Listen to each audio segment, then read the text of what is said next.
It's obviously been a successful season, tinged with slight disappointment that we didn't win the league, but I think that was just being greedy, and there was probably a number of different reasons that we wanted to go up as champions, but the main thing was promotion and securing WSL 1 football next year. And talk us through that promotion winning game. What were the emotions? That was probably the most draining game, I think, emotionally over the course of the season, because the way the game went, obviously being ahead, being pegged back, going 3-1 ahead,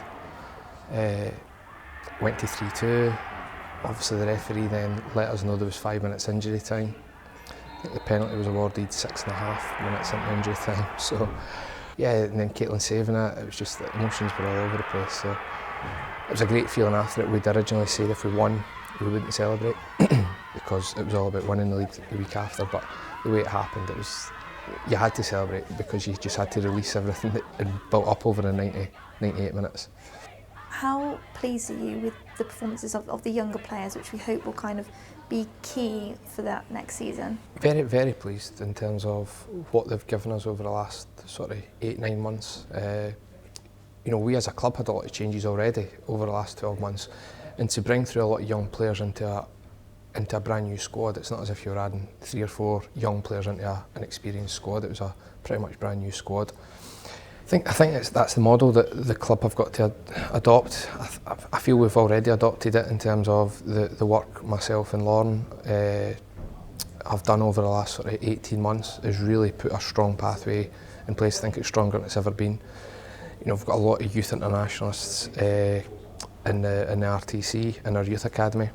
We've got the development squad thriving, the college squad's doing really well. So I think that's the model we've got to adopt and move forward with. But the older players have still had a huge part to play in terms of creating a team spirit in the changing room and being that experienced head that the young ones can lean on.